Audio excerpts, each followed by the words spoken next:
Well, joining us now is parenting expert Sally Peck and journalist and author of Stand By Your Manhood, Peter Lloyd. Good morning. Peter, you describe yourself as a suffrage gentleman. Indeed. Just explain a little bit what a suffrage gentleman is. Well, some people might say it's a meninist or the male version of a feminist. OK. But I like to think of it as like part gentleman, part agitator when it comes to these. So you're fighting for men's rights, is that it? Yes, I am. And also just a common sense narrative around the whole gender debate, which has kind of lost the plot in recent years. And do you think then that there's no issue with the fact that 89% of online toys for girls were pink? I really think it isn't a big deal. You know, children are not gender neutral, so why do their toys need to be? Toy manufacturers are not involved in some secret plot to hold girls back. They're just responding to market forces and the absolutely elemental differences in boys and girls and how their play manifests. It's really just natural, and toy companies are just responding to that, and it's shrewd business. They should do. So, Sally, shrewd business? Well, it is shrewd business. They're not responding to fundamental differences in girls and boys. They're doing the numbers. They're saying, if you have a daughter and a son, and your older child has a bicycle, say it's a girl, you get her a pink bike because she says it has to be pink. Well, you can't pass it down to the boy then, right? You have to buy a blue bike for him. Why so they're can't you doubling pass their it money. to the boy? Because children think, because of stereotypes, that girls and boys are totally separate. Pink is for girls, blue is for boys. Now, on the face of it, that shouldn't matter. We shouldn't hate pink. I like pink. I'm wearing pink today. I like pink. However, it should be for everyone. And I think that's what this gender-neutral movement is about. It isn't about saying, let's make children gender-neutral, let's neuter them. It's about saying, let's make sure that we don't segregate them and say girls and boys are as different as zebras and giraffes. OK, I guess one of the more concerning, you could argue, things is when certain toy types are delivered to only girl and boys. For instance, there's a survey out that says most boys get the majority of the mathematical toys, the chemistry sets, things like that. Whereas, of course, we know the industry is trying to get more girls into engineering. And Ranveer, you were trying to buy your little boy some cleaning equipment. No, I know. Ben, you'd love this because he loves to clean. What a great guy. Yeah, clearly not related to me in any way as my son.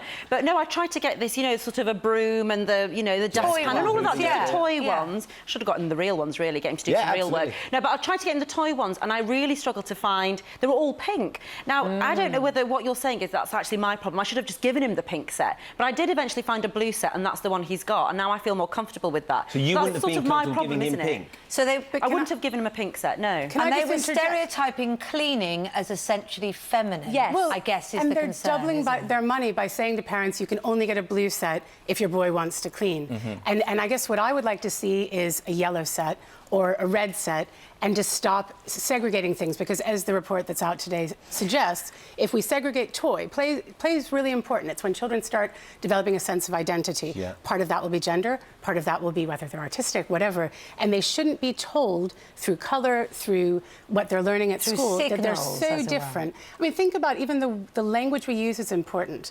We say girls and boys, come sit down by the rug. What if we said black children and white children, come sit around the rug? We'd be implying that there's such a difference in those two categories that they have to be addressed separately. Do you agree with that, Peter? I don't really, no. I mean, I think it's difficult to kind of... To kind of talk about, because you're almost trying to deny nature's instincts, and the boys and girls' differences should actually be celebrated rather than airbrushed out. We're almost getting into this kind of area of debate where we're saying gender is a social construct. It isn't. If anything, society is a gendered construct, and that's a good thing. It celebrates our differences and it builds on them. That doesn't mean boys and girls can't play interchangeably with different toys. Of course, they should play with whatever they want. But to try and define it as there not being core differences, I think it's just divorced from reality. I think there's a difference between not saying boys and girls come and sit down, because there are boys and there are girls, and also stereotyping types. My little boy loved pink, was obsessed with pink, chose pink, until he went to school and then one day said, I think I'm going to wear blue now, because somebody around him had said girls was pink. There's a difference between that, but you can't start getting to a point. Potentially he saw some of the bigger boys that he admired and they were wearing blue and he thought, do you know what, I want to be like them. Yeah. You know, it's not necessarily that he was told. And Sally, that's the reality as well, because I've got two boys and you know, I don't think necessarily we've tried hard at sort of, I've pushed them in to be more boys than the girls, but undoubtedly they're 11 and 9 now and they aren't drawn to pink or girlish type choice or anything like that, and they are boys. and they are, you know, they are just everything about them is their gender. That's who they are. But how much of that is what we're projecting onto them or what we're interpreting? Because I've looked at a lot of scientific studies from very early years. Children play in the same way until they're about 18 months to 2 years old. They're interested in the same stuff. It's a lot of caring stuff. And then suddenly boys are told, when they start socializing, as Kate noticed with sending her son to school, they start noticing, okay, I'm not supposed to do that. I'm going to reject that a little bit. And actually, this study is talking about girls and getting girls into STEM subjects, but a lot of the latest thinking is that they're more concerned about boys, that boys are actually limited more in their play because they're told they absolutely mustn't, as this study said, 1% of toys are pink, and very few of them are about empathetic play or about role play, right, which a lot of boys are interested in. My son's interested in role play. And I think you need to just make sure that all of these things are open. Do you think, Peter, you would have benefited if there was more than 1% of pink toys for boys? No, I think we're putting way too much emphasis onto this, you know, and let's be clear, parents will know the ultimate free market are children. They will only play with the toys they want to play with. I think adults are forcing the gender politics onto children's toys. Purchasing numbers don't suggest that. They suggest people are searching, SEO suggests people are searching for girls' toys because often that might be the only thing they know about the child they're buying for, right, if it's like a cousin's child or something. But it doesn't lead to sales. Interesting.